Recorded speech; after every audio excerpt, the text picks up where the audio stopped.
Hello friends, welcome back to our channel. നമ്മൾ ഇന്ന് കാണാൻ പോകുന്നത് നീ ഫോർ എവർ എന്ന മൂവിയാണ്. കഥയിലേക്ക് കിടക്കും മുമ്പ് എല്ലാവരും നമ്മുടെ വീഡിയോ ഒന്ന് ലൈക്ക് ചെയ്ത് സപ്പോർട്ട് ചെയ്യാൻ മറക്കണ്ട. മൂവിയുടെ തുടക്കത്തിൽ തന്നെ കാണിക്കുന്നത് നമ്മുടെ നായകനായ അജയുടെ മുത്തച്ഛനെയാണ്. അജയുടെ അമ്മ അവരുടെ അച്ഛൻ പറയുന്നത് കേൾക്കാതെ സ്നേഹിച്ച പയ്യന്റെ കൂടെ ഒളിച്ചോടി പോകുന്നു. എന്നാൽ ആ ജീവിതത്തിൽ അവർക്ക് വലിയ സന്തോഷമൊന്നും കിട്ടിയില്ല. ഒടുവിൽ അവിടെ നിന്നും അവർക്ക് അവരുടെ അച്ഛന്റെ അടുത്തേക്ക് തന്നെ തിരിച്ചു വരേണ്ടി വരികയാണ്. അജയ് പ്രഗ്നന്റ് ആയിരിക്കുന്ന സമയത്താണ് അജയുടെ അമ്മ അച്ഛനെ ഉപേക്ഷിച്ച് തിരിച്ച് വീട്ടിലേക്ക് വരുന്നത്. അവനൊരു ചേച്ചി കൂടി ഉണ്ടായിരുന്നു. അതുകൊണ്ട് തന്നെ അവൻ ജനിച്ചപ്പോൾ മുതൽ അവന്റെ അച്ഛനെ പറ്റിയുള്ള ഒരു കാര്യങ്ങളും അവൻ അറിയില്ലായിരുന്നു. താൻ പറയുന്നത് കേൾക്കാതെ ഇറങ്ങിപ്പോയതുകൊണ്ടാണ് ഇങ്ങനെയെല്ലാം നിനക്ക് വന്നതെന്ന് എപ്പോഴും അജയുടെ അമ്മയെ അവർ കുറ്റപ്പെടുത്തിക്കൊണ്ടേയിരുന്നു. അതുകൊണ്ട് ഇവനും വളർന്ന് വലുതായി കഴിഞ്ഞാൽ സ്വന്തമായിട്ട് ഒരു തീരുമാനങ്ങളും എടുക്കാൻ പാടില്ല എന്നും താൻ എന്ത് പറയുന്നോ അത് തന്നെ അവൻ ചെയ്യണമെന്നും അവന്റെ മുത്തച്ഛൻ എപ്പോഴും അവനോട് പറയുമായിരുന്നു. സ്കൂളിലെല്ലാം തന്നെ എല്ലാവരുടെയും കളിയാക്കലുകൾ ഏറ്റുവാങ്ങേണ്ടി വന്നൊരു പയ്യനായിരുന്നു അജയ്. അങ്ങനെ അവന്റെ കോളേജ് കാലഘട്ടം എല്ലാം കഴിഞ്ഞു. അവൻ ആരെയും പ്രണയിക്കാൻ പാടില്ല എന്ന് അവന്റെ മുത്തച്ഛൻ പറഞ്ഞിട്ടുള്ളത് കൊണ്ട് തന്നെ അവൻ ആരെയും പ്രണയിച്ചിട്ടും ഉണ്ടായിരുന്നില്ല. അവനെപ്പോഴൊരാളെ ആരും അങ്ങനെ നോക്കാറ് പോലും ഉണ്ടായിരുന്നില്ല. ഇപ്പൊ അവന്റെ ആപ്പ് ഡെവലപ്പറാണ്. ഗ്രാമത്തിലുള്ള കുടുംബത്തേക്ക് വിട്ടിട്ട് സിറ്റിയിൽ തന്റെ ഫ്രണ്ട്സിന്റെ കൂടെയായിരുന്നു അജയ് താമസിക്കുന്നത്. അജയുടെ റൂമിലേക്ക് അവന്റെ ഫ്രണ്ട്സിനെ പോലും അവൻ കയറ്റാറുണ്ടായിരുന്നില്ല. ലൈഫിൽ സക്സസ് ആയി കാണാൻ കൊള്ളാവുന്ന ഒരുപാട് പയ്യന്മാർക്ക് ഡേറ്റിംഗ് ആപ്പുകളിലൂടെ ഇഷ്ടം പോലെ പെൺകുട്ടികളെ കിട്ടും. എന്നാൽ തന്നെ പോലെ ഇതിലൊന്നും പെടാത്ത കുറച്ച് പയ്യന്മാരുണ്ട്. അവർക്ക് ജെനുവൻ ആയിട്ട് ആരെങ്കിലും കിട്ടിയാൽ മതിയായിരുന്നു. അങ്ങനെയുള്ള ആൾക്കാർക്ക് വേണ്ടിയിട്ട് ഒരു ഡേറ്റിംഗ് ആപ്പ് തയ്യാറാക്കാനായിരുന്നു അജയ് തീരുമാനിച്ചിട്ടുണ്ടായിരുന്നത്. ആ ഡേറ്റിംഗ് ആപ്പിൽ നിങ്ങൾക്ക് ഒരുപാട് മാച്ച് ഒന്നും കിട്ടില്ല, പക്ഷെ നിങ്ങൾക്ക് ചേരുന്ന കറക്റ്റ് ആയിട്ടുള്ള ഒരു മാച്ച് കിട്ടും. അതായിരുന്നു അവന്റെ ആപ്പിന്റെ ഒരു ഐഡിയ. പല ഇൻവെസ്റ്റേഴ്സിനെയും അവൻ കാണാൻ പോയെങ്കിലും ആരും അത് അക്സെപ്റ്റ് ചെയ്തില്ല. അങ്ങനെ ഒരിടത്ത് പുതിയൊരു ഇൻവെസ്റ്ററിനെ കാണാൻ വേണ്ടിയിട്ട് അവൻ പോകുന്നു. ആ ബിൽഡിംഗിൽ തന്നെ ഫിലിം മേക്കേഴ്സ് ആയിട്ടുള്ള കുറച്ച് ആൾക്കാരും ഉണ്ടായിരുന്നു. അവരെ കാണാൻ വേണ്ടിയിട്ട് നമ്മുടെ നായികയായ മതി അവിടേക്ക് വരുന്നു. അവളൊരു തിരക്കഥാകൃത്തായിരുന്നു. സിനിമകളോട് അവൾക്ക് അത്രയധികം ആഗ്രഹം ഉണ്ടായിരുന്നു. പക്ഷെ മതി വന്ന് ലിഫ്റ്റിലേക്ക് കയറും മുമ്പ് അജയ് ലിഫ്റ്റിൽ കയറി മുകളിലേക്ക് പോകുന്നു. മതി ആ ലിഫ്റ്റ് നിർത്താൻ പറഞ്ഞിട്ടും അവൻ കേട്ടില്ല. അതിന്റെ പേരിൽ അവളാകട്ടെ ലിഫ്റ്റിന്റെ ഡോർ ക്ലോസ് ചെയ്യും മുമ്പ് അവനെ തെറിവിളിക്കുകയും ചെയ്യുന്നുണ്ട്. അജയ് പോയ കാര്യം സാധിച്ചില്ല. അവന്റെ ആപ്പിന്റെ ഐഡിയ അവിടെ ഉള്ളവർക്ക് ഇഷ്ടപ്പെട്ടില്ല. ഈ സ്ക്രിപ്റ്റ് അവരുടെ ഷോർട്ട് ഫിലിം ആക്കിയാണ് കൊണ്ടുവന്നത്. അത് അവർക്ക് ഇഷ്ടപ്പെടുകയും ചെയ്തു. മതി ഒരു അനാഥയായിരുന്നു. അവൾ വളർന്നതെല്ലാം തന്നെ ഓർഫനേജിലാണ്. ഒരു പ്രായം കഴിഞ്ഞപ്പോൾ ഓർഫനേജ് ഒക്കെ വിട്ടിട്ട് തന്റെ ഫ്രണ്ടിന്റെ കൂടെ അവൾ താമസിക്കുകയായിരുന്നു. പിന്നീട് കാണിക്കുന്നത് അജയ് തന്റെ ഗ്രാമത്തിലേക്ക് പോകുന്നതാണ്. ഇപ്പോഴും അജയ്ക്കും മുത്തച്ഛനും ഇടയിൽ വലിയ സൗഹൃദം ഒന്നും തന്നെ ഉണ്ടായിരുന്നില്ല. ആ വീട്ടിലേക്ക് പോകുമ്പോൾ തന്നെ അവൻ ഒരു സന്തോഷം ഉണ്ടായിരുന്നില്ല. അവിടെ ഉള്ളവർക്കും ഒരു സന്തോഷം ഇല്ലാതെയാണ് ജീവിക്കുന്നത്. അതിനെല്ലാം കാരണം ഇവരുടെ മുത്തച്ഛനായിരുന്നു. അയാൾ എല്ലാവരോടും വളരെ സ്ട്രിക്റ്റ് ആയിട്ടാണ് നിൽക്കുന്നത്. അവന്റെ ചേച്ചിയെ പോലും അയാൾക്ക് ഇഷ്ടപ്പെട്ട ആളെ കൊണ്ടാണ് അയാൾ വിവാഹം കഴിപ്പിച്ചത്. നിങ്ങൾക്ക് ഇഷ്ടപ്പെട്ട ആളെയൊക്കെ നിങ്ങൾ വിവാഹം കഴിച്ചു കഴിഞ്ഞാൽ ഒരിക്കലും ജീവിതം സന്തോഷം നിറഞ്ഞതായിരിക്കില്ല എന്നും പിന്നീട് ഒരുപാട് പ്രശ്നങ്ങൾ ഉണ്ടാകുമെന്നുമാണ് അയാൾ എല്ലാവരോടും പറയുന്നത്. പണ്ട് എല്ലാവരും ആ വീട്ടിൽ സന്തോഷത്തോടെ ഇരുന്ന് പകിട കളിക്കുമായിരുന്നു. എന്നാൽ അവന്റെ അമ്മയുടെ ഇറങ്ങിപ്പോക്കും അവരുടെ ജീവിതം തകർന്നതും എല്ലാം കാരണം കളികളെല്ലാം മുത്തച്ഛൻ ഉപേക്ഷിച്ചു. ആ സ്ഥലത്തെല്ലാം ചാക്കുകെട്ടുകൾ കൊണ്ടുവെക്കുകയും ചെയ്തു. അവിടെ ഇപ്പോൾ ആരും പകിട കളിക്കാറില്ല. തന്റെ മകൻ ഈ ഗ്രാമം വിട്ട് ദൂരെ എടുത്തുപോയി താമസിക്കുന്നത് തന്നെ അജയുടെ അമ്മയ്ക്ക് ഒരുപാട് വിഷമം ഉണ്ടാക്കുന്ന കാര്യമായിരുന്നു. ജീവിതത്തിൽ എല്ലാവരും ഉണ്ടായിട്ടും ആരും ഇല്ലാത്ത പോലെ അധികം സന്തോഷമില്ലാതെ ജീവിക്കേണ്ടി വരുന്ന അജയ്. അനാദിയായിട്ടും ഓർഫനേജിലെ കുട്ടികളുടെ സന്തോഷത്തിലൂടെ തന്റെ സന്തോഷം കണ്ടെത്താൻ ശ്രമിക്കുന്ന മതി. ആഹാരം കഴിച്ചുകൊണ്ടിരിക്കുമ്പോൾ അജയോട് മുത്തശ്ശൻ പറയുന്നുണ്ട്, നീ ഇങ്ങനെ എത്ര കാലം സിറ്റിയിൽ പോയി നിൽക്കും, നിനക്ക് വിവാഹാലോചന നോക്കട്ടെ എന്ന്. അവൻ അയാളെ എതിർത്തൊന്നും പറയാൻ സാധിക്കില്ലായിരുന്നു. പ്രത്യേകം അയാൾ എപ്പോഴും അവനോട് പറയുമായിരുന്നു, ആരെയും പ്രണയിക്കാൻ പാടില്ല എന്നും ഞാൻ കണ്ടുപിടിക്കുന്ന പെൺകുട്ടിയെ തന്നെ വിവാഹം കഴിക്കണമെന്നും. കാരണം ഇവിടെ ഒളിച്ചോട്ടമൊക്കെ ഒരുപാട് പേർക്ക് പതിവുള്ള കാര്യമാ. അതിന്റെ അനന്തരഫലം നമ്മൾ കണ്ടതുവാണെന്ന് അയാൾ ഇടയ്ക്കിടയ്ക്ക് കുത്തി പറയും. ഇതെല്ലാം കേൾക്കുമ്പോൾ അജയുടെ അമ്മയ്ക്ക് സങ്കടം വരാറുണ്ട്. മുത്തച്ഛന്റെ ഈ പറച്ചിൽ നിർത്താൻ വേണ്ടിയിട്ട് അജയൊടുക്കം അമ്മയോട് പറയുന്നുണ്ട്, മുത്തച്ഛൻ ആഗ്രഹിക്കുന്ന പോലെ ആൾക്ക് ഇഷ്ടപ്പെട്ടൊരു പെൺകുട്ടിയെ എനിക്ക് വേണ്ടി ആലോചിച്ചു കൊള്ളാൻ. ഇത് കേട്ടപ്പോൾ അജയുടെ അമ്മയ്ക്കും കുറച്ച് സന്തോഷം തോന്നി. ഇനിയെങ്കിലും അവന്റെ മുത്തച്ഛൻ ഇങ്ങനെ തന്നെ കുത്തുവാക്ക് പറയുന്നത് ഒഴിവാക്കുമെന്നാണ് അവർ കരുതിയത്. തന്റെ മാതാപിതാക്കൾ തന്നെ ഓർഫനേജിൽ ഉപേക്ഷിച്ചത് കൊണ്ട് അത് ഒരിക്കലും തന്റെ പിറന്നാൾ സെലിബ്രേറ്റ് ചെയ്തിട്ടുണ്ടായിരുന്നില്ല. അവൾക്ക് ആ ദിവസത്തോട് തന്നെ വെറുപ്പായിരുന്നു. വീണ്ടും തങ്ങളുടെ പ്രോജക്റ്റുമായിട്ട് പുതിയ ഇൻവെസ്റ്റേഴ്സിനെ കാണാൻ പോകുന്നതിനിടയിൽ അജയും മതിയും ലിഫ്റ്റിൽ വെച്ച് കാണുന്നു. മതിക്കിവനെ എവിടെയോ കണ്ട പോലെ ഓർമ്മ വരുന്നു. അജയ്ക്കാകട്ടെ അവളെ കറക്റ്റ് ആയിട്ട് ഓർമ്മയുണ്ടായിരുന്നു. എന്നാൽ ലിഫ്റ്റ് ക്ലോസ് ചെയ്യുമ്പോഴാണ് മതിക്ക് പിന്നെ ഓർമ്മ വരുന്നത് താൻ അന്ന് തെരവിളിച്ച പയ്യൻ ഇവനല്ലേ എന്ന്. അവൾ അതൊക്കെ ആലോചിച്ച് ചിരിച്ചുകൊണ്ടാണ് ഫിലിം മേക്കേഴ്സിന്റെ അടുത്തേക്ക് പോകുന്നത്. അവളുടെ സ്ക്രിപ്റ്റിനെ പറ്റി അവൾ സംസാരിക്കുമ്പോൾ ഡയറക്ടർ പറയുന്നുണ്ട്, നിന്റെ സ്റ്റോറിയൊക്കെ കൊള്ളാം, പക്ഷെ നീ കൊണ്ടുവന്നത് ഒരു ലവ് സ്റ്റോറി ആയിരുന്നെങ്കിൽ നമ്മൾ ഇപ്പോൾ തന്നെ ഈ പടം എടുത്തേനെ എന്ന്. കാരണം ഇപ്പോൾ ലവ് സ്റ്റോറീസിനാണ് ഡിമാൻഡ് കൂടുതൽ. തന്റെ കരിയർ മുന്നോട്ട് പോകണമെങ്കിൽ ഇവർ ആഗ്രഹിക്കുന്ന രീതിയിൽ ഒരു സ്റ്റോറി എഴുതണമെന്ന് മതിയും കരുതി താൻ ഉടനെ ഒരു ലവ് സ്റ്റോറി ആയിട്ട് വരാമെന്ന് പറഞ്ഞിട്ടാണ് അവൾ പോകുന്നത്. അജയ് തന്റെ ആപ്പിനെ പറ്റി ഇൻവെസ്റ്ററിനോട് പറയുമ്പോൾ അയാൾ അവനോട് ചോദിക്കുന്നുണ്ട്, നിങ്ങൾ എപ്പോഴെങ്കിലും പ്രണയിച്ചിട്ടുണ്ടോ എന്ന്. പ്രണയിക്കാത്ത ഒരാൾക്ക് ഇങ്ങനൊരു ഡേറ്റിംഗ് ആപ്പ് എങ്ങനെ ഉണ്ടാക്കാൻ സാധിക്കും? അത് എക്സ്പീരിയൻസ് ചെയ്തെങ്കിൽ മാത്രമേ അതിലെ പ്രശ്നങ്ങൾ എന്തൊക്കെയാണെന്നും അതിലൂടെ കടന്നു പോകുമ്പോൾ ഉണ്ടാകുന്ന ബുദ്ധിമുട്ടുകൾ എന്തൊക്കെയാണെന്നും നിങ്ങൾക്ക് മനസ്സിലാക്കാൻ സാധിക്കൂ. ഇൻവെസ്റ്റർ അങ്ങനെ പറഞ്ഞതോടുകൂടി ഒടുവിൽ അജയും ചിന്തിക്കുന്നു, ഒരു തവണ പോലും തനിക്ക് പ്രണയം ഉണ്ടായിട്ടില്ല, പിന്നെ എങ്ങനെയാണ് താൻ ഒരു ഡേറ്റിംഗ് ആപ്പ് ക്രിയേറ്റ് ചെയ്യുന്നത്? അതിന്റെ ഇമോഷൻസ് എന്തൊക്കെയാണെന്ന് തനിക്ക് അറിയത്തില്ല. തന്റെ ഫ്രണ്ട്സിനോട് ആലോചിച്ചു കഴിഞ്ഞപ്പോൾ അജയ് ഒരു തീരുമാനത്തിലെത്തുന്നു. ഏതെങ്കിലും ഒരു പെൺകുട്ടിയെ പ്രണയിക്കുക, അതിലൂടെ ആ പ്രണയത്തിലുള്ള ഇമോഷൻസ് എന്തൊക്കെയാണെന്ന് മനസ്സിലാക്കുക, എന്നിട്ട് തന്റെ ആപ്പ് നല്ല രീതിയിൽ ഡെവലപ്പ് ചെയ്യുക. അതുപോലെ തന്നെ ലവ് സ്റ്റോറി എഴുതാൻ വേണ്ടിയിട്ട് മതിയും ആരെങ്കിലും പ്രണയിക്കാൻ തീരുമാനിക്കുന്നു. അവൾക്കും ഇതുവരെ പ്രണയം ഉണ്ടായിട്ടില്ലല്ലോ, അതുകൊണ്ട് ആ ഇമോഷൻസ് അറിയണമെങ്കിലും കഥ എഴുതണമെങ്കിലും ആരെങ്കിലും പ്രണയിച്ചെങ്കിലേ പറ്റൂ. ഫ്രണ്ട് പറഞ്ഞു കൊടുത്ത പ്രകാരം മതി തന്റെ ഫോണിൽ ട്രബിൾ ആപ്പ് എന്ന് പറയുന്ന ഡേറ്റിംഗ് ആപ്പ് ഇൻസ്റ്റാൾ ചെയ്യുന്നു. ഒരു ആപ്പ് ഉണ്ടാക്കാൻ വേണ്ടിയിട്ട് മറ്റൊരു ഡേറ്റിംഗ് ആപ്പിലൂടെ പ്രണയിക്കേണ്ട എന്ന് കരുതിയിട്ട് ഡയറക്റ്റ് ആയിട്ട് പല പെൺകുട്ടികളെയും കണ്ട് പ്രണയാഭ്യർത്ഥന നടത്താൻ അജയ് തീരുമാനിക്കുന്നു. എന്നാൽ അത് ഒരു രീതിയിലും വർക്കൗട്ട് ആയില്ല. ഒടുവിൽ അവന്റെ ഫ്രണ്ട്സിന്റെ നിർബന്ധപ്രകാരം അവനും ട്രബിൾ ആപ്പ് എന്ന് പറയുന്ന ഡേറ്റിംഗ് ആപ്പ് എടുക്കുന്നു. അവന്റെ ഫ്രണ്ട്സ് അതില് മതിയുടെ പ്രൊഫൈല് കാണുന്നു. മതിയുടെ ഫ്രണ്ട് ആകട്ടെ അവളുടെ പ്രൊഫൈല് ഫേക്ക് നെയിമിലായിരുന്നു ക്രിയേറ്റ് ചെയ്ത് കൊടുത്തിരുന്നത്. ഐശ്വര്യ എന്നായിരുന്നു അതിനകത്ത് അവളുടെ പേര്. കൂടാതെ അവളുടെ സൈക്കോളജിസ്റ്റ് ആണെന്നാണ് അതിൽ ചേർത്തിരുന്നത്. അജയുടെ ഫ്രണ്ട്സ്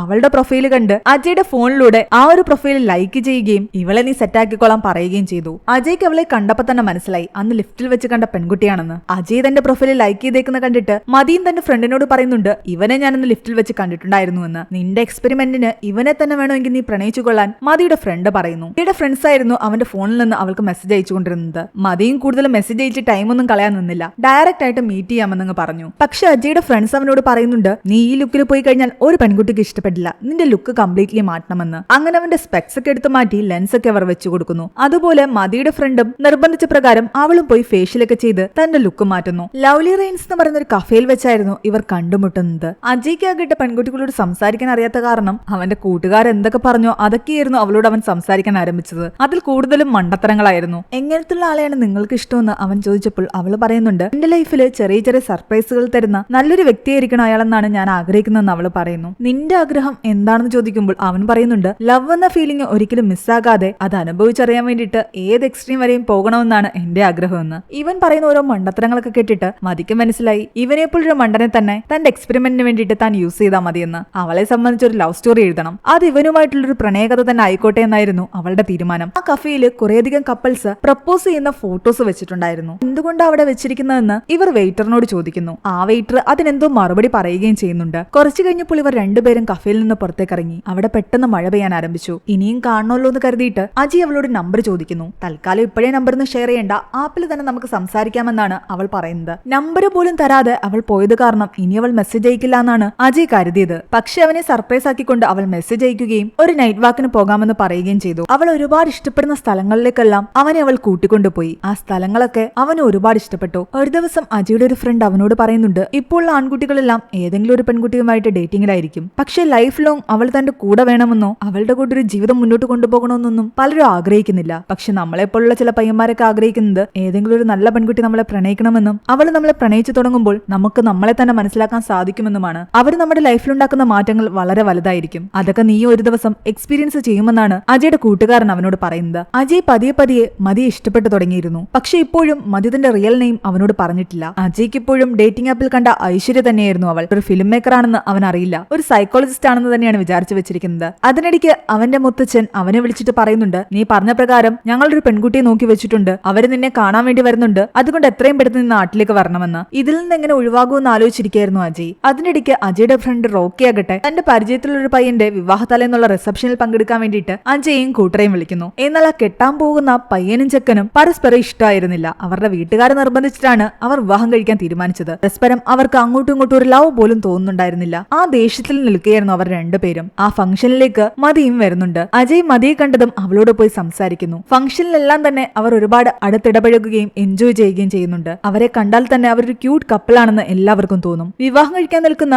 ചെക്കനും പെണ്ണും ഇവരെ കണ്ടതോടുകൂടി അവരുടെ മനസ്സിലും തോന്നാൻ തുടങ്ങി പ്രണയമെന്ന് വെച്ചു കഴിഞ്ഞാൽ മതിയും അജയും പോലെ ആയിരിക്കണം, അല്ലാതെ വീട്ടുകാരുടെ നിർബന്ധത്തിന് വെറുതെ വിവാഹം കഴിച്ചിട്ട് കാര്യമില്ല. അതുകൊണ്ട് മതി അജയും കണ്ട് ഈ ചെക്കനും പെണ്ണും ഒരു തീരുമാനം എടുക്കുന്നു. തങ്ങളുടെ ലൈഫിൽ എന്ന് ഇതുപോലൊരു പ്രണയം കാണുന്നു ആ നിമിഷം മാത്രമേ തങ്ങൾ ആരെങ്കിലും വിവാഹം കഴിക്കൂവെന്ന്. അങ്ങനെ ആ വിവാഹം മുടങ്ങി. അതോടെ അവിടെയുള്ള ആൾക്കാര് പ്രശ്നങ്ങൾ ഉണ്ടാക്കാനും തുടങ്ങി. കൂടുതൽ പ്രശ്നമാകുന്നതിന് മുമ്പ് അജയ് മതിയും വിളിച്ചുകൊണ്ട് അവിടെ നിന്ന് ഓടിപ്പോകുന്നു. മതിയുടെ കൂടെയുള്ള ഓരോ നിമിഷവും താൻ എത്രത്തോളം ഹാപ്പിയാണെന്ന് അജയ് മനസ്സിലാക്കി. അവനത് അവളോട് തുറന്നു പറയുകയും ചെയ്യുന്നു. നന്നായിട്ട് വെള്ളം ഒടിച്ച് ഇടയ്ക്ക് കുറച്ച് പ്രശ്നങ്ങളൊക്കെ ഉണ്ടാക്കി ലൈഫ് എൻജോയ് ചെയ്ത് പോകണമെന്നായിരുന്നു എന്റെ ആഗ്രഹം. പക്ഷേ ഞാൻ ഇത്രയും കാലം എന്നെ തന്നെ വെറുക്കി ആയിരുന്നു, ഒരു മൊമെന്റ് എൻജോയ് ചെയ്തില്ല. നീ എന്റെ ലൈഫിൽ എപ്പോൾ വന്നോ അന്ന് മുതലാണ് ഞാൻ എന്റെ ലൈഫ് എൻജോയ് ചെയ്യാൻ ആരംഭിച്ചത്. ഇതെല്ലാം കേട്ട് അവളും അവനോട് പറയുന്നുണ്ട് വേദനയും സങ്കടവും ഒക്കെ നമ്മൾ മനസ്സിൽ വെച്ചിട്ട് പുറത്ത് പ്രണയം അന്വേഷിച്ച് നടക്കും, അതുകൊണ്ടാണ് ഇങ്ങനെയൊക്കെ സംഭവിക്കുന്നത്. പക്ഷെ ഇനി അങ്ങോട്ട് അങ്ങനെയൊന്നും ചിന്തിക്കേണ്ട കാര്യമില്ല. നമുക്ക് എന്ത് സന്തോഷം തരുന്നോ അത് തേടി പോകണം, മനസ്സിലെ വിഷമങ്ങളെല്ലാം എടുത്തു കളയണം. അന്ന് വീട്ടിൽ തിരിച്ചെത്തിയപ്പോൾ മതിയുടെ ഫ്രണ്ട് അവളോട് ചോദിക്കുന്നുണ്ട്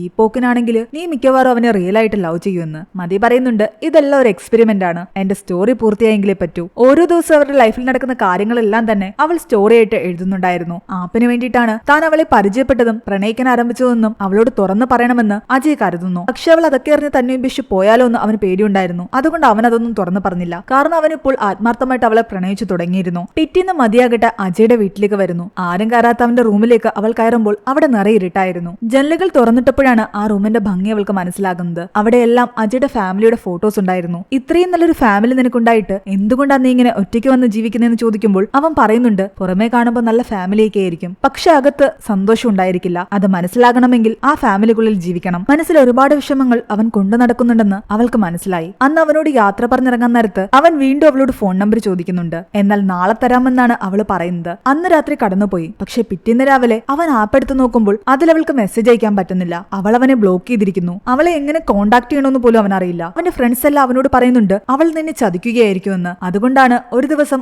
ഒന്നും പറയാതെ ബ്ലോക്ക് ചെയ്തിട്ട് പോയത്. നിനക്ക് അവൾ നമ്പർ പോലും ഇതുവരെ തന്നിട്ടില്ലല്ലോ. എങ്ങോട്ട് പോകണമെന്നോ എവിടെ പോയി അവളെ അന്വേഷിക്കണമെന്നോ അറിയാതെ അവൻ പുറത്തിറങ്ങി മതിയെ തെരഞ്ഞു നടന്നു. അവർ ഒരുമിച്ച് പോകാറുള്ള സ്ഥലങ്ങളിലെല്ലാം പോയി. എവിടെയോ അവളെ കണ്ടില്ല. ഒരു നിമിഷം അവളെ പൂർണ്ണമായിട്ടും തനിക്ക് നഷ്ടപ്പെട്ടു എന്ന് അവന് തോന്നാൻ തുടങ്ങി. അതിനിടയ്ക്ക് അവന്റെ ഒരു ഫ്രണ്ട് അവനെ വിളിച്ചിട്ട് പറയുന്നുണ്ട്, മതി ഇവിടെ കഫേയിൽ ഒരു പയ്യന്റെ കൂടെ ഇരിപ്പുണ്ടെന്ന്. ചിരിച്ച് സംസാരിച്ചുകൊണ്ടിരിക്കുകയാണ്. ഇനി അവൾ ചീറ്റ് ചെയ്തതാണ്. ഇനി നീ അവളുടെ പിറകെ പോകേണ്ട കാര്യമില്ല. ഇതറിഞ്ഞതോടുകൂടി അജയ് ആകെ തകർന്നുപോയി. ആ വേദന അവന് സഹിക്കാവുന്നതിലും അപ്പുറമായിരുന്നു. അവന്റെ ഫ്രണ്ട്സ് എല്ലാം അവനോട് പറയുന്നുണ്ട്, ഡേറ്റിംഗ് ആപ്പിലെ ലവ് ഒക്കെ സീരിയസ് ആയിട്ട് എടുക്കാൻ പോയ നീയാണ് മണ്ടനെന്ന്. അതിനിടയ്ക്ക് അവന്റെ വീട്ടുകാര് അവനെ വിളിച്ചിട്ട് പറയുന്നുണ്ട്, നീ പറഞ്ഞ പ്രകാരം ഞങ്ങൾ പെൺകുട്ടിയെ നോക്കി വെച്ചിട്ടുണ്ട്, നീ നാളെ തന്നെ ഇവിടേക്ക് വരണമെന്ന്. അവരുടെ നിർബന്ധം കാരണം വേറെ നിവർത്തിയില്ലാതെ എല്ലാം മറന്ന് അവൻ നാട്ടിലേക്ക് പോകുന്നു. പക്ഷെ അവിടെ ചെല്ലുമ്പോഴാണ് അവന് മനസ്സിലാകുന്നത് ആ പെണ്ണിന്റെ വീട്ടുകാര് അവന്റെ വീട്ടിൽ വന്നെങ്കിലും എന്തൊക്കെയോ പ്രശ്നമുണ്ടായി അവർ തിരിച്ചു പോയെന്ന്. അതിന് കാരണം മറ്റൊന്നും ആയിരുന്നില്ല. അവൻ വരുന്നതിന് മുമ്പേ മതി അവിടെ വന്നിട്ടുണ്ടായിരുന്നു. എല്ലാവരുടെയും മുന്നിൽ വെച്ചിട്ട് മതി ഓടിപ്പോയി അജയെന്ന് വിളിച്ച് അവനെ കെട്ടിപ്പിടിക്കുന്നു. അവനൊരു സർപ്രൈസ് കൊടുക്കാനായിരുന്നു അവൾ ഇതെല്ലാം ചെയ്തത്. ഇനിയാണ് ഒരു ചെറിയ ഫ്ലാഷ് ബാക്ക് കാണിക്കുന്നത്. എഴുതിക്കൊണ്ടിരുന്ന ലവ് സ്റ്റോറി മറ്റൊരു ലെവലിലേക്ക് കൊണ്ടുപോകാനായിരുന്നു മതി ഇങ്ങനെ റിസ്ക് എടുത്തത്. നിന്റെ അംബീഷന് വേണ്ടിയിട്ട് നീ ചെയ്യുന്നതെല്ലാം കൊള്ളാം, പക്ഷെ അവന്റെ ഫാമിലിയിൽ കയറി കളിക്കരുതെന്ന് മതിയുടെ ഫ്രണ്ട്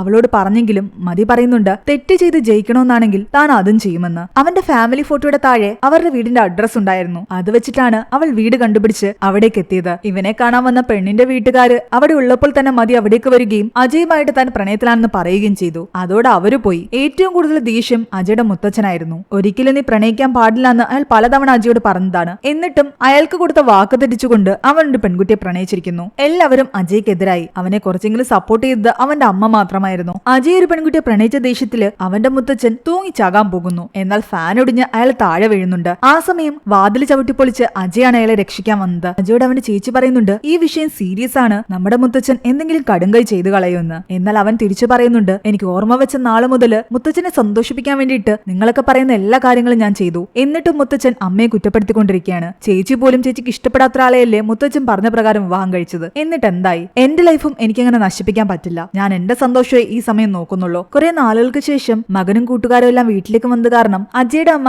എല്ലാവർക്കും ദൃഷ്ടി ഒഴിഞ്ഞിരുന്നു. ആദ്യമായിട്ടായിരുന്നു മതി ഇങ്ങനൊരു കാര്യം എക്സ്പീരിയൻസ് ചെയ്യുന്നത്. നിന്റെ വീട്ടിൽ ഇങ്ങനെ ആരും ചെയ്യാറില്ല എന്ന് ചോദിക്കുമ്പോൾ ഞാൻ ആദ്യമായിട്ടാണ് ഇത്രയും ആൾക്കാരുള്ള ഒരു വീട്ടിൽ നിൽക്കുന്നതെന്ന്. ഒരമ്മയുടെ സ്നേഹം എന്താണെന്ന് മതി അറിഞ്ഞിട്ടില്ല. പതിയെ അജയുടെ അമ്മയിലൂടെ അവളത് അറിയാൻ തുടങ്ങിയായിരുന്നു. മുത്തച്ഛൻ പലതവണ അജയോട് ചോദിക്കുന്നുണ്ട്, ആ പെൺകുട്ടി എപ്പോ ഈ വീട്ടിൽ നിന്ന് പോകുമെന്ന്. അവൾ തന്റെ ഗസ്റ്റ് ആണെന്നും താൻ എത്ര നാൾ ഇവിടെ ഉണ്ടോ അത്രയും നാൾ അവൾ ഇവിടെ കാണുമെന്നുമാണ് അജയ് പറയുന്നത്. ഇന്ന് മുത്തച്ഛൻ വീണ് കിടന്നപ്പോൾ മുത്തച്ഛൻ ഈ പറയുന്ന നാട്ടുകാരുമല്ല മുത്തച്ഛനെ രക്ഷിക്കാൻ വന്നത്, ഞാനാണ് വന്നത്. അതുകൊണ്ട് മറ്റുള്ളവർ എന്ത് കരുതും, മറ്റുള്ളവരുടെ മുന്നിൽ എങ്ങനെ ജീവിക്കണമെന്നൊന്നും മുത്തച്ഛൻ കൂടുതൽ ചിന്തിക്കേണ്ട കാര്യമില്ല. മുത്തച്ഛൻ എന്ത് പറ്റിയാലും ഓടി വരുന്നത് മുത്തച്ഛന്റെ കുടുംബം തന്നെയായിരിക്കും. കുറ്റം പറഞ്ഞുകൊണ്ട് കിടക്കുന്ന ഈ നാട്ടുകാരും വരില്ല. കൂടാതെ ഐശ്വര്യ തന്റെ ജീവിതത്തിൽ വന്ന ശേഷമാണ് തന്റെ ലൈഫ് മാറിയതെന്നും താൻ ഒരുപാട് ഹാപ്പി ആയിട്ടിരിക്കുന്നതെന്നും അവൻ പറയുന്നു. എന്നാൽ അവന്റെ സന്തോഷം ഒന്നും അയാൾക്ക് വലുതല്ലായിരുന്നു. നീ എന്തൊക്കെ പറഞ്ഞാലും ശരി, ഞാൻ ഇങ്ങനെ തന്നെ ഇരിക്കുമെന്നാണ് അവന്റെ മുത്തച്ഛൻ അവനോട് പറയുന്നത്. മതിയെന്ന് രാത്രി അവനോട് പറയുന്നുണ്ട്, നിന്റെ പ്രശ്നങ്ങളൊക്കെ സോൾവ് ചെയ്യണമെന്ന് കരുതിയിട്ടാണ് ഞാൻ ഇവിടേക്ക് വന്നത്. പക്ഷെ അത് അതിനേക്കാൾ വലിയ പ്രശ്നമാകുമെന്ന് ഞാൻ കരുതിയില്ല. എന്നാൽ അതൊന്നും സാരമില്ല എന്ന് അവൻ പറയുന്നു. ഇതിനു മുമ്പൊക്കെ ഒരു പ്രശ്നം വരുമ്പോൾ ഞാൻ ദൂരേക്ക് ഓടിപ്പോകാൻ ആഗ്രഹിച്ചിരുന്നത്. പക്ഷെ ഇന്നതിനെ ഫേസ് ചെയ്ത് നിൽക്കാനും മുത്തച്ഛനോട് സംസാരിക്കാനുള്ള ധൈര്യം എല്ലാം തന്നെ നിന്റെ പ്രണയമാണ് എനിക്ക് തന്നത്. അവൻ ആത്മാർത്ഥമായിട്ട് തന്നെ പ്രണയിക്കാൻ തുടങ്ങിയിരിക്കുന്നു എന്ന് മതിക്ക് മനസ്സിലായി. അവളുടെ മനസ്സിൽ കുറ്റബോധം തോന്നാൻ തുടങ്ങി. എല്ലാ സത്യങ്ങളും അവൾ അവനോട് തുറന്നു പറയാൻ തുടങ്ങിയായിരുന്നു. പക്ഷെ ആ സമയം അവരെ ആഹാരം കഴിക്കാൻ വേണ്ടിയിട്ട് അജയുടെ അമ്മ വന്ന് വിളിക്കുന്നു. അത് കാരണം മതിക്കൊന്നും തുറന്നു പറയാൻ പറ്റിയില്ല. മതിയുടെ മനസ്സിൽ ഒരുപാട് വിഷമമുണ്ടെന്ന് തോന്നിയിട്ട് അജയുടെ അമ്മ അവളോട് പറയുന്നുണ്ട്, നമ്മൾ ഒരുപാട് ആശിച്ച് ഒരു ജീവിതത്തിലേക്ക് കടക്കാൻ തുടങ്ങുമ്പോൾ അവിടെയുള്ള ആൾക്കാർ നമ്മളെ വെറുക്കാൻ തുടങ്ങുകയാണെങ്കിൽ നമുക്ക് ഒരുപാട് വിഷമം ഉണ്ടാകും. ഞാനും അവസ്ഥയിലൂടെ കടന്നുപോയതാ. ഒരുപാട് പ്രതീക്ഷയോടെയായിരുന്നു അജയുടെ അമ്മയും അജയുടെ അച്ഛന്റെ കൂടെ ജീവിക്കാൻ ഇറങ്ങി പുറപ്പെട്ടത്. എന്നാൽ അവരുടെ ലൈഫിൽ ഒന്നും നല്ല രീതിയിൽ പോയില്ല. ഒടുവിൽ അയാളെ വിട്ടിട്ട് വീണ്ടും തിരിച്ച് വീട്ടിലേക്ക് വീട്ടിലേക്ക് വരുമ്പോൾ ദേഷ്യമെല്ലാം മറന്ന് അവരെ സ്വീകരിക്കാൻ തയ്യാറായത് അവരുടെ അച്ഛൻ തന്നെയാണ്. അച്ഛന്റെ വാക്കുകൾക്കാതെ ഞാൻ പോയി എന്റെ ലൈഫ് നശിപ്പിച്ചിട്ട് വന്നുകൊണ്ടാണ് ഇനി ആരുടെ ലൈഫ് നശിക്കാൻ പാടില്ല എന്ന് കരുതിയിട്ട് അച്ഛൻ സ്വന്തമായിട്ട് എല്ലാവരുടെയും ജീവിതത്തിൽ തീരുമാനങ്ങൾ എടുക്കാൻ തുടങ്ങിയത്. അദ്ദേഹത്തിന്റെ ആ ദേഷ്യമാണ് ഇതിനെല്ലാം കാരണവും. അതും പറഞ്ഞ് അവർ ആഹാരം കഴിക്കാൻ കൊണ്ടുപോയി. മതിക്കും അവർ വാരി കൊടുക്കുന്നുണ്ട്. അവരെല്ലാവരും സന്തോഷത്തോടെ ഇരുന്ന് ആഹാരം കഴിക്കുന്നു. ഒരമ്മ വാത്സല്യത്തോടു കൂടി ആഹാരം വാരിത്തന്നതോടുകൂടി മതിക്ക് ശരിക്കും വയറ് നിറഞ്ഞു. താൻ അനുഭവിക്കുന്ന സന്തോഷത്തെ പറ്റിയെല്ലാം തന്നെ അവൾ തന്റെ ഫ്രണ്ടിനോട് തുറന്നു പറയുന്നു. പക്ഷെ മനസ്സു നിറയെ കുറ്റബോധമുണ്ട്. ഇവരെല്ലാം താൻ ചതുക്കുകയാണല്ലോ എന്ന് ആലോചിച്ചിട്ട് പിറ്റേന്ന് രാവിലെ ആ ഗ്രാമമെല്ലാം കാണിക്കാൻ വേണ്ടിയിട്ട് അജയ് മതിയെ കൂട്ടിക്കൊണ്ടു പോകുന്നു. ഒരിടത്ത് വെച്ച് മതിയാകട്ടെ അജയോട് ചോദിക്കുന്നുണ്ട്, നീ ലൈഫിൽ ഏറ്റവും കൂടുതൽ പേടിക്കുന്നതായിട്ടുള്ള കാര്യം എന്താണെന്ന്. എന്നാൽ അവൻ പറയുന്നുണ്ട്, ഇത് പേടിയാണോന്നൊന്നും അറിയില്ല, പക്ഷെ എന്നെ ഒരുപാട് സങ്കടപ്പെടുത്തുന്ന ഒരു കാര്യമുണ്ട്. എന്റെ വീട്ടില് എല്ലാവരും ചിരിച്ച് സന്തോഷത്തോടെ ഇരിക്കുന്നത് താൻ ഇതുവരെയും കണ്ടിട്ടില്ല. എന്തെങ്കിലും ഒരിക്കല് അങ്ങനെ ഒരു കാഴ്ച കാണണമെന്നുള്ളൊരു ആഗ്രഹമുണ്ട്. അത് നടക്കാതിരിക്കുമോ എന്നുള്ള പേടിയുണ്ട്. എല്ലാം കേട്ടുകഴിഞ്ഞ് മതി അവനോട് ചോദിക്കുന്നുണ്ട്, നിന്റെ വീട്ടില് നിന്റെ അച്ഛന്റെ ഒരു ഫോട്ടോ പോലും ഇല്ല, എന്തുകൊണ്ടാ അങ്ങനെ ഇല്ലാത്തെന്ന്. എന്നാൽ അവൻ പറയുന്നുണ്ട്, ഞാൻ ജനിച്ചപ്പോൾ മുതൽ അച്ഛനെ കണ്ടിട്ടില്ല, അമ്മയോട് ഞാൻ ചോദിച്ചിട്ടുമില്ല, അമ്മയ്ക്ക് വിഷമമാകുമെന്ന് കരുതി. അജയ്ക്കും അറിയില്ലായിരുന്നു അവന്റെ അച്ഛൻ ആരാണെന്ന്. എന്തുകൊണ്ടാണ് അവന്റെ അച്ഛനും അമ്മയും തമ്മിൽ പിരിഞ്ഞതെന്നും അവൻ അറിയില്ല. പാസ്റ്റില് നമ്മളെ വിട്ടിട്ട് ഒരുപാട് ആൾക്കാർ പോയിട്ടുണ്ടാകും. അതൊന്നും ഇനി നമ്മുടെ കയ്യിൽ നിൽക്കുന്ന കാര്യമല്ല, അതൊക്കെ സംഭവിച്ചു കഴിഞ്ഞതാണ്. എന്നാൽ പ്രസന്റില് നമ്മുടെ കൂടെയുള്ള ആൾക്കാരെ നഷ്ടപ്പെടുത്താതിരിക്കാൻ നോക്കണം. അത് മാത്രമേ നമുക്ക് ചെയ്യാൻ സാധിക്കൂ. അവന്റെ ആ വാക്കുകൾ മതിയെ ഒരുപാട് സ്വാധീനിക്കുന്നുണ്ടായിരുന്നു. തന്റെ പാസ്റ്റിനെ പറ്റി മറന്നിട്ട് പൂർണ്ണമായിട്ട് ഹാപ്പി ആയിട്ടിരിക്കാൻ മതിക്കും ആ സമയം തോന്നി. അവൾ എപ്പോഴും തന്റെ ഫ്രണ്ടിനോട് പറയുമായിരുന്നു, തന്റെ ലൈഫിൽ എന്തെങ്കിലും താൻ തന്റെ പാസ്റ്റ് ഒക്കെ മറന്നിട്ട് ഒരു ഡേ ഫുൾ ഹാപ്പി ആയിട്ടിരുന്നു കഴിഞ്ഞാൽ അന്നായിരിക്കും തന്റെ പിറന്നാളെന്ന്. അന്നത്തെ ദിവസം അവൾ എല്ലാം മറന്ന് ഹാപ്പി ആയിട്ടിരിക്കുകയായിരുന്നു. രാത്രിയിൽ വീട്ടിലേക്ക് തിരിച്ചു പോകാൻ നേരം അവൾ അത് ആലോചിച്ചുകൊണ്ട് അജയോട് പറയുന്നുണ്ട്, ഇതെന്റെ ജന്മദിനമാണെന്ന്. ഇപ്പോഴാണോ നീ ഇത് പറയുന്നതെന്ന് ചോദിച്ചുകൊണ്ട് അവൻ പെട്ടെന്ന് തന്റെ ഫ്രണ്ട്സിനെ വിളിച്ച് വീട്ടിലൊരു സർപ്രൈസ് അറേഞ്ച് ചെയ്യാൻ പറയുന്നു. ഇതേം കൊണ്ട് അവൻ വീട്ടിലെത്തിയപ്പോഴേക്കും അവൾക്ക് വേണ്ടി വലിയൊരു സർപ്രൈസ് തന്നെ അവർ ഒരുക്കി വെച്ചിട്ടുണ്ടായിരുന്നു. എല്ലാവരും ചേർന്ന് അവളുടെ ജന്മദിനം ആഘോഷിക്കുന്നു. മുത്തച്ഛൻ മാത്രം അതിലൊന്നും പങ്കെടുക്കാൻ വന്നില്ല. പക്ഷെ അവരെല്ലാവരും ചിരിച്ച് സന്തോഷിച്ച് ഒരുമിച്ച് നിൽക്കുന്നത് കണ്ടപ്പോൾ അയാൾക്കും ചെറിയ രീതിയിൽ സന്തോഷം തോന്നുന്നുണ്ടായിരുന്നു. ഇവരെല്ലാവരും ചേർന്ന് തന്നെ എത്രത്തോളം സന്തോഷിപ്പിക്കാൻ ശ്രമിക്കുന്നുണ്ടെന്ന് ആലോചിക്കും തോറും മതിക്ക് സങ്കടം തോന്നാൻ തുടങ്ങി. ആത്മാർത്ഥമായിട്ട് താൻ അജയെ പ്രണയിക്കുന്നില്ല, എല്ലാം തന്റെ സ്റ്റോറിക്ക് വേണ്ടിയിട്ടാണ്. കുറ്റബോധത്തിൽ പിറ്റേന്ന് രാവിലെ അവളാകട്ടെ മുത്തച്ഛനെ കാണാൻ വരുന്നു. മുത്തച്ഛൻ വിചാരിക്കുന്ന പോലെ താൻ അജയെ പ്രണയിക്കുന്നില്ല എന്ന് പറയുന്നു. അവൾ എന്തിനു വേണ്ടിയിട്ടാണ് അജയുടെ കൂടെ അടുത്തതെന്നുള്ള സത്യം എല്ലാം തന്നെ അയാളോട് തുറന്നു പറയുന്നു. അതുപോലെ ഈ വീട്ടുകാരെല്ലാം ഒരുമിച്ച് സന്തോഷത്തോടെ ഇരിക്കാൻ അജയ് എത്രത്തോളം ആഗ്രഹിക്കുന്നുണ്ടെന്നുള്ള കാര്യവും അയാളോട് തുറന്നു പറയുന്നു. മുത്തച്ഛന്റെ മനസ്സിൽ എല്ലാവരുടെ സ്നേഹമുണ്ടെന്നറിയാം, പക്ഷെ അതൊക്കെ പലപ്പോഴും തുറന്നു കാണിക്കേണ്ടതായിട്ടുണ്ട്. ഇവരെല്ലാവരും അതൊരുപാട് ആഗ്രഹിക്കുന്നുണ്ട്. ഫാമിലി എന്നുള്ള ഇമോഷൻ എന്താണെന്ന് എനിക്ക് ഇവിടെ വന്നിട്ടാ മനസ്സിലായത്. അത് എന്നെ തന്നെ ഒരുപാട് മാറ്റി. അജയ് നിങ്ങൾ നല്ല രീതിയിൽ തന്നെയാണ് വളർത്തിയിരിക്കുന്നത്. അതുപോലൊരു പയ്യനെ ആരും ആഗ്രഹിച്ചു പോകും, പക്ഷെ ഞാനിത് ഡിസേർവ് ചെയ്യുന്നില്ല എന്ന് എനിക്ക് തോന്നുന്നുണ്ട്. ഇന്ന് രാത്രി തന്നെ താൻ ഇവിടെ നിന്ന് പോകുമെന്നും അവൾ പറയുന്നു. മുത്തച്ഛനെ ഇവിടെ വിട്ടിട്ട് ഇവരെല്ലാവരും അമ്പലത്തിലേക്ക് പോവുകയായിരുന്നു. തന്റെ മനസ്സിലെ വിഷമമെല്ലാം തന്നെ മതി മറച്ചു വെച്ചിട്ടാണ് അമ്പലത്തിലേക്ക് അവരുടെ കൂടെ ഒരുമിച്ച് പോകുന്നത്. എന്നാൽ അവർ വീട്ടിൽ തിരിച്ചെത്തിയപ്പോഴേക്കും മുത്തച്ഛൻ അവർക്കൊരു സർപ്രൈസ് കൊടുത്തിട്ടുണ്ടായിരുന്നു. ഒരുപാട് നാളായിട്ട് പകട കളിക്കുന്ന ആ സ്ഥലം അയാൾ ചാക്കുകൊണ്ട് നിറച്ചു വെച്ചിരുന്നതല്ലേ, അതെല്ലാം മാറ്റുന്നു. ഇത് കണ്ടുകൊണ്ട് അവരും മുത്തച്ഛന്റെ കൂടെ കൂടി എല്ലാവരും സന്തോഷത്തോടെ ഇരുന്ന് പകട കളിക്കാൻ ആരംഭിച്ചു. മതിയാണ് ഇതിന്റെ എല്ലാം പിന്നിലെന്ന് അജയ്ക്ക് അറിയാം. അവള് വന്നതോടുകൂടി തന്റെ ഫാമിലിയിൽ സന്തോഷം വന്നു. ഒക്കെ കൊണ്ട് ജീവിതകാലം മുഴുവൻ അവൾ തന്റെ കൂടെ ഉണ്ടാകണമെന്ന് കരുതിയിട്ട് അവളെ പ്രൊപ്പോസ് ചെയ്യാൻ അവൻ പോകുന്നു. എന്നാൽ എന്തെങ്കിലും പറയുന്നതിനു മുമ്പ് മതി എല്ലാ സത്യങ്ങളും അവനോട് തുറന്നു പറയുന്നു. തന്റെ പേര് ഐശ്വര്യ എന്നല്ലാന്നും താൻ മതിയാണെന്നും താൻ ഒരു സൈക്കോളജിസ്റ്റ് അല്ല, ഒരു ഫിലിം മേക്കർ ആണ്, ഒരു സ്റ്റോറിക്ക് വേണ്ടിയിട്ടാണ് നിന്റെ പിറകെ വന്നത്. പക്ഷെ ഇവിടെ വന്ന് നിന്റെ ഫാമിലിയെ കണ്ടു കഴിഞ്ഞപ്പോൾ ഇവരെല്ലാം എത്ര നല്ല ആൾക്കാരാണെന്ന് എനിക്ക് മനസ്സിലായി. നിങ്ങൾ ആരെയും ഇനി എനിക്ക് ചതിക്കാൻ സാധിക്കില്ല. അതും പറഞ്ഞ് അവൾ പോകാൻ നേരത്ത് അവൻ ചോദിക്കുന്നുണ്ട്, അപ്പൊ ഇത്രയും നാൾ നമുക്കിടയിൽ ഉണ്ടായിരുന്നതെല്ലാം കള്ളമായിരുന്നു എന്ന്. അതിനൊന്നും അവൾ മറുപടി പറഞ്ഞില്ല. പക്ഷെ ആ നിമിഷം മുതൽ അവൾ ശരിക്കും അവനെ പ്രണയിക്കുന്നുണ്ടായിരുന്നു. അതുമാത്രം അവൾ തുറന്നു പറഞ്ഞതുമില്ല. അവൾ അവന്റെ ലൈഫിൽ നിന്ന് പോയി. പക്ഷെ ഒരു രാത്രി പോലും അവൾക്ക് സ്വസ്ഥമായിട്ട് ഉറങ്ങാൻ സാധിച്ചില്ല. കാര്യങ്ങളെല്ലാം ഓർഫനേജിലെ അവർ അമ്മാന്ന് വിളിക്കുന്ന സ്ത്രീയോട് പറഞ്ഞു കഴിഞ്ഞപ്പോൾ അവരും അവളോട് പറയുന്നുണ്ട്, നീ ചെയ്തത് തെറ്റാണെന്ന്. ആ പയ്യന്റെ മനസ്സ് നീ ഇത്രയും വേദനിപ്പിക്കാൻ പാടില്ലായിരുന്നു. എല്ലാത്തിനും അവനോട് മാപ്പ് പറയണമെന്ന് പറയുമ്പോൾ മതി പറയുന്നുണ്ട്, അവന്റെ മുന്നിലേക്ക് പോയി നിൽക്കാനുള്ള ധൈര്യം പോലും ഇപ്പോൾ എന്റെ മനസ്സിലില്ല എന്ന്. മതി പോയതോടുകൂടി ആകെ സങ്കടപ്പെട്ടിരിക്കുന്ന അജയോട് അവന്റെ ഫ്രണ്ട്സ് പറയുന്നുണ്ട്, ഓരോ തവണയും ഓരോ പയ്യന്മാരും ചതിക്കപ്പെടുമെന്ന് ചിന്തിച്ചുകൊണ്ട് തന്നെയാണ് ഇതിലേക്കൊക്കെ പോയി ചാടുന്നത്. ഇതൊക്കെ നമുക്ക് ശീലമുള്ള കാര്യങ്ങളാ. അതുകൊണ്ട് പതിയെ നീ ഇതിൽ നിന്ന് റിക്കവർ ആയി വരണം. വിഷമിച്ചിരിക്കുന്ന അവനോട് സംസാരിക്കാൻ അവന്റെ അമ്മ വന്നിരുന്നപ്പോൾ അവൻ അവരോട് ചോദിക്കുന്നുണ്ട്, ഏത് മൊമെന്റിലാണ് അച്ഛനെ അമ്മ ലൈഫ് പാർട്ട്ണറായിട്ട് സ്വീകരിച്ചതെന്ന്, പിന്നീട് നിങ്ങളുടെ ലൈഫിൽ എന്താണ് സംഭവിച്ചതെന്ന്. അവന്റെ അമ്മ എല്ലാ കാര്യങ്ങളും അവനോട് തുറന്നു പറയുന്നു. ആദ്യമായിട്ട് അവന്റെ അച്ഛന്റെ ഫോട്ടോയും അവന് കാണിച്ചു കൊടുത്തു. നീ തന്നെ അച്ഛനെ കണ്ട് എല്ലാ കാര്യങ്ങളും തിരിച്ചറിയുന്നതാ നല്ലതെന്ന് പറയുന്നു. അവൻ അച്ഛനെ തേടിപ്പോയി. ആദ്യമായിട്ട് അവൻ അവന്റെ അച്ഛനെ കണ്ടു. ഒരുപാട് ദേഷ്യമൊക്കെ മനസ്സിൽ വെച്ചിട്ട് അവൻ പോയത്. പക്ഷെ അയാൾ കണ്ടു കഴിഞ്ഞപ്പോൾ അവനൊന്നും പറയാൻ തോന്നിയില്ല. അവന്റെ അച്ഛനും ഒറ്റയ്ക്ക് തന്നെ ജീവിക്കുകയായിരുന്നു. അയാളിലൂടെയാണ് ഇവർക്കിടയിൽ എന്താ സംഭവിച്ചതെന്ന് അവൻ അറിയുന്നത്. ഒരുപാട് സ്വപ്നങ്ങളുമായിട്ട് തുടങ്ങിയ ഒരു ജീവിതം. പക്ഷെ ഇവന്റെ അച്ഛന് ചൂതുകളി ഉണ്ടായിരുന്നു. ചൂതുകളിച്ച് കാശ് മുഴുവൻ കളഞ്ഞു. വീട്ടിൽ പതിയെ പട്ടിണി കടന്നു വന്നു. മക്കളുടെ ഭാവിക്ക് വേണ്ടിയിട്ട് അച്ഛനെ പോയി കാണാമെന്ന് അജയുടെ അമ്മ പറഞ്ഞെങ്കിലും അജയുടെ അച്ഛന് അതിൽ ഒരുപാട് എതിർപ്പുണ്ടായിരുന്നു. ഇനി ഒരുമിച്ച് നിന്നു കഴിഞ്ഞാൽ താൻ അയാളെ വെറുത്തു പോകുമെന്ന് അജയുടെ അമ്മയ്ക്ക് തോന്നി. അത് കാരണമാണ് അജയുടെ അച്ഛനെ ഉപേക്ഷിച്ചിട്ട് സ്വന്തം വീട്ടിലേക്ക് തിരിച്ചുപോയത്. അവർ ഡിവോഴ്സ് ആയിട്ടുണ്ടായിരുന്നില്ല.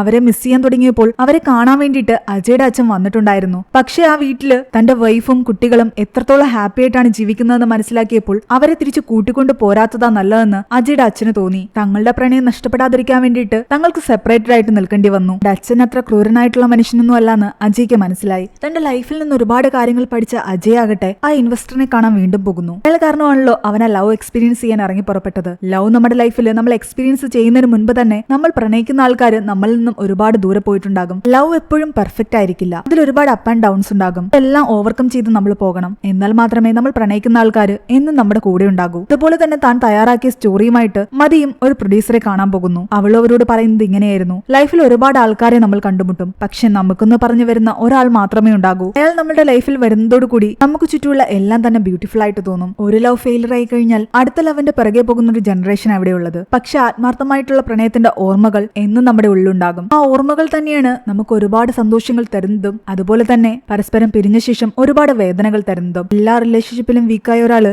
ലവിന് വേണ്ടിയിട്ട് ഒരു ആപ്പൊക്കെ കണ്ടുപിടിക്കുന്നത് വലിയൊരു ഫെയിലിയർ ആണെന്ന് അജയ് മനസ്സിലാക്കി. ലൈഫിൽ ഈ പ്രണയവും അതിന്റെ വേദനയെല്ലാം തന്നെ റിയലൈസ് ചെയ്യാൻ വേണ്ടിയിട്ട് ഒരു കാരണക്കാരനായത് സാറാണെന്ന് കൂടി പറഞ്ഞിട്ടാണ് അജയ് അവിടെ നിന്ന് പോകുന്നത്. അതുപോലെ തന്നെ താൻ പൂർത്തിയാക്കിയ അജയുടെയും ഐശ്വര്യയുടെയും കഥ മതിയും പ്രൊഡ്യൂസറിനെ പറഞ്ഞു കേൾപ്പിക്കുന്നു. പോകുന്നതിന് മുമ്പ് അജയ് ആകട്ടെ ആ ഇൻവെസ്റ്ററിനോട് ചോദിക്കുന്നുണ്ട്, നിങ്ങളുടേത് ലവ് മാരേജ് ആണോ അറേഞ്ച്ഡ് മാരേജ് ആണോ എന്ന്. ആ ഇൻവെസ്റ്റർ അതിന് മറുപടി പറഞ്ഞില്ല. അയാൾ ആ സമയം തന്റെ ഫാമിലിയെ പറ്റി ആലോചിക്കുകയായിരുന്നു. അയാളുടേതും ലവ് മാരേജ് ആയിരുന്നു. പക്ഷെ കാശുണ്ടാക്കാനുള്ള തിരക്കിനിടയിൽ അയാൾ തന്റെ ഫാമിലിയെ നോക്കാൻ മറന്നുപോയി. 2 മക്കളും ആഗ്രഹിച്ചതൊന്നും അയാളായിട്ട് സാധിച്ചു കൊടുക്കാൻ പറ്റിയില്ല. കാരണം അതിനുള്ള സമയമൊന്നും അയാൾക്കുണ്ടായിരുന്നില്ല. പക്ഷെ അയാളുടെ വൈഫ് സ്വന്തമായിട്ട് അധ്വാനിച്ച കാശിൽ നിന്നും ആ മക്കൾക്ക് വേണ്ടതെല്ലാം തന്നെ വാങ്ങിക്കൊടുത്തു. അതിൽ അയാൾക്ക് ഒരുപാട് ഈഗോയും ഉണ്ടായിരുന്നു. ആ ഈഗോ അവർക്കിടയിൽ ഒരുപാട് വഴക്കിനും കാരണമായി. ആ വഴക്കുകൾ ആ കുട്ടികളെയായിരുന്നു കൂടുതൽ വേദനയിലേക്ക് കൊണ്ടുപോയത്. അച്ഛനും അമ്മയും സെപ്പറേറ്റഡ് ആകുമെന്നും നമ്മുടെ സന്തോഷമെല്ലാം നഷ്ടപ്പെടുമെന്നും ഇളയ കുട്ടി പറഞ്ഞപ്പോൾ മൂത്ത കുട്ടി ഇവരെ 2 പേരെയും വിളിച്ച് പ്രശ്നങ്ങൾ പരിഹരിക്കാൻ ശ്രമിച്ചു. അവൻ ബൈക്ക് ഓടിച്ചുകൊണ്ടായിരുന്നു ഇവരോട് സംസാരിച്ചു കൊണ്ടിരുന്നത്. ആ കോൺഫറൻസ് കോളിലും തന്റെ അച്ഛനും അമ്മയും വഴക്കിടുന്നത് കേട്ടിട്ട് അവൻ ബൈക്കിന്റെ സ്പീഡ് കൂട്ടി. അവൻ ആക്സിഡന്റ് ആയി. അവരുടെ മൂത്ത മകനെ അവർക്ക് നഷ്ടപ്പെട്ടു. അതോടുകൂടി അവർ പൂർണ്ണമായിട്ടും അകന്നു. ഡിവോഴ്സായി. ഇളയ കുട്ടിയും കൊണ്ട് ഈ ഇൻവെസ്റ്റർ പോവുകയും ചെയ്തു. ഒരുപാട് ആശ തുടങ്ങിയ ഒരു ജീവിതം അങ്ങനെയായി. അയാളുടെയും പ്രണയമാണ് അവിടെ നഷ്ടപ്പെട്ടത്. ആ ഇൻവെസ്റ്ററിന്റെ വൈഫിന്റെ അടുത്ത് തന്നെയായിരുന്നു മതിയും കഥ പറയാൻ ചെന്നത്. അവള് പറഞ്ഞ കഥകളും കാര്യങ്ങളും എല്ലാം അവരെ ഒരുപാട് സ്വാധീനിച്ചു. ഇതിനിടയ്ക്ക് അജയാകട്ടെ ഇവര് കാരണം വിവാഹം മുടങ്ങിയ ആ പയ്യനെയും പെൺകുട്ടിയും കാണുന്നു. നിങ്ങളുടെ ലവ് ആണ് ഞങ്ങളെ ഒരുപാട് സ്വാധീനിച്ചതെന്ന് അവർ പറയുന്നു. നിങ്ങളുടെ വിവാഹം തീരുമാനിച്ച സമയത്ത് തങ്ങൾക്കിടയിൽ പ്രണയമൊന്നും ഉണ്ടായിരുന്നില്ല. വിവാഹം ക്യാൻസലാക്കിയ ശേഷമാണ് ഞങ്ങൾ പരസ്പരം സംസാരിക്കാൻ ആരംഭിച്ചത്. അതിനുശേഷമാണ് ഞങ്ങൾക്കിടയിൽ പ്രണയം ഉണ്ടായതും. അത് ഞങ്ങൾക്ക് എക്സ്പീരിയൻസ് ചെയ്യാൻ കാരണക്കാരായത് നിങ്ങളാണ്. നിങ്ങളുടെ പാർട്ട്ണറായിട്ടുള്ള പെൺകുട്ടി എവിടെയെന്ന് ചോദിക്കുമ്പോൾ അജയ്ക്ക് മറുപടിയില്ലായിരുന്നു. അവൻ സങ്കടത്തോടു കൂടി അവിടെ നിന്നും പോയി. 8 മാസങ്ങൾ കഴിഞ്ഞു. ഒരു ദിവസം ആ ഇൻവെസ്റ്റർ അവനെ വിളിക്കുന്നു. അവിടെ ഒരു സ്ക്രീനിംഗ് നടക്കുന്നുണ്ട്. അത് കാണാൻ എന്റെ കൂടെ വരണമെന്ന് പറയുന്നു. അത് ശരിക്കും മതിയുടെ മൂവിയായിരുന്നു. ഐശ്വര്യയായിട്ട് അജയുടെ ലൈഫിലേക്ക് അവൾ വന്നതും അവൾ എങ്ങനെയാണ് അജയെ ചതിച്ചതെന്നും ആ കുറ്റബോധം അവളെ എത്രയധികം വേദനയിലേക്ക് കൊണ്ടുപോയെന്നുമൊക്കെ ആ മൂവിയിലൂടെ അവൾ പറയുകയായിരുന്നു. എല്ലാം മറന്ന് വീണ്ടും ഒന്നിച്ചാലോ എന്ന് ആ മൂവിയുടെ അവസാനം അവൾ ചോദിക്കുന്നുണ്ട്. മൂവി കണ്ടിറങ്ങിയ അവനാകട്ടെ എങ്ങനെയെങ്കിലും മതിയെ കാണണമെന്ന് തോന്നി. അവർ ആദ്യമായിട്ട് കണ്ടുമുട്ടിയ ആ കഫേയിലേക്ക് അവൻ ചെല്ലുമ്പോൾ അവിടെ മതിയുണ്ടായിരുന്നു. നമ്മളെ ചെറിയൊരു ഫ്ലാഷ് ബാക്ക് കാണിക്കുന്നു. ആ കഫേയിൽ കുറെ കപ്പിൾസിന്റെ ഫോട്ടോ ഉണ്ടായിരുന്നില്ലേ? കപ്പിൾസ് ആ കഫേയിൽ വെച്ച് പ്രപ്പോസ് ചെയ്തവരാണ്. പ്രപ്പോസ് ചെയ്തിട്ട് അവരൊക്കെ പുറത്തേക്ക് ഇറങ്ങിയപ്പോൾ മഴ പെയ്തിട്ടുണ്ട്. അങ്ങനെ സംഭവിക്കുകയാണെങ്കിൽ അവർ ലൈഫ് ലോങ് കൂടെ ഉണ്ടാകുമെന്നാണ് അവരെല്ലാം വിശ്വസിച്ചിട്ടുണ്ടായിരുന്നത്. അങ്ങനെയുള്ള കപ്പിൾസിന്റെ ഫോട്ടോസ് മാത്രമായിരുന്നു അവർ അവിടെ വെച്ചിട്ടുണ്ടായിരുന്നതും. ആദ്യമായിട്ട് മതിയും അജയും കണ്ടിട്ട് പുറത്തിറങ്ങുമ്പോഴും ഇതുപോലെ മഴ പെയ്തിട്ടുണ്ടായിരുന്നു. ആ വെയിറ്റർ അവരോട് പറയുന്നുണ്ട്, നിങ്ങളെ എനിക്ക് നന്നായിട്ട് ഓർമ്മയുണ്ടെന്ന്, നിങ്ങൾ ഒരിക്കലും പിരിയേണ്ടവരല്ല എന്ന്. അജയ് അവിടേക്ക് വന്നതും മതി അവനെ കണ്ട് എല്ലാത്തിനും സോറി പറയുന്നു. ജയും പറയുന്നുണ്ട് തന്റെ ലൈഫിൽ മുഴുവൻ അവൾ തന്നോടൊപ്പം വേണമെന്ന്. അവിടെ വെച്ച് തന്നെ വിവാഹം കഴിക്കാമോ എന്ന് അവൻ അവളോട് ചോദിക്കുന്നു. അവൾ സമ്മതിക്കുകയും ചെയ്തു. ആ കഫേക്കാര് അത് ഫോട്ടോ എടുത്തു. മറ്റുള്ളവരുടെ ഫോട്ടോസിന്റെ കൂടെ അവരുടെ ഫോട്ടോസും അവിടെ വന്നു. വീട്ടുകാരുടെ എല്ലാം സമ്മതത്തോടു കൂടി അവർ വിവാഹം കഴിക്കാൻ തീരുമാനിച്ചു. എല്ലാ പിണക്കങ്ങളും മറന്ന് അജയുടെ അച്ഛനും അജയുടെ അമ്മയുടെ അടുത്തേക്ക് എത്തി. അവരും ഒന്നിച്ചു. അതുപോലെ തന്നെ ആ ഇൻവെസ്റ്ററും തന്റെ വൈഫിനോട് സോറി പറയുന്നു. നിങ്ങളുടെ തെറ്റുകൾ പരസ്പരം മനസ്സിലാക്കി പരസ്പരം ക്ഷമിച്ചുകൊണ്ട് അവരും ലൈഫിൽ ഒന്നിച്ചു. അങ്ങനെ ഒരു ഹാപ്പി എൻഡിങ്ങോട് കൂടിയാണ് ഈ ഒരു മൂവി അവസാനിക്കുന്നത്. ഈ മൂവിയുടെ സ്റ്റോറി എങ്ങനെയുണ്ടായിരുന്നു നിങ്ങൾ താഴെ കമന്റ് ചെയ്യുക. എക്സ്പ്ലനേഷൻ ഇഷ്ടപ്പെട്ടെങ്കിൽ വീഡിയോ ലൈക്ക് ചെയ്യാനും ഈ ഒരു ചാനൽ സബ്സ്ക്രൈബ് ചെയ്യാനും മറക്കണ്ട.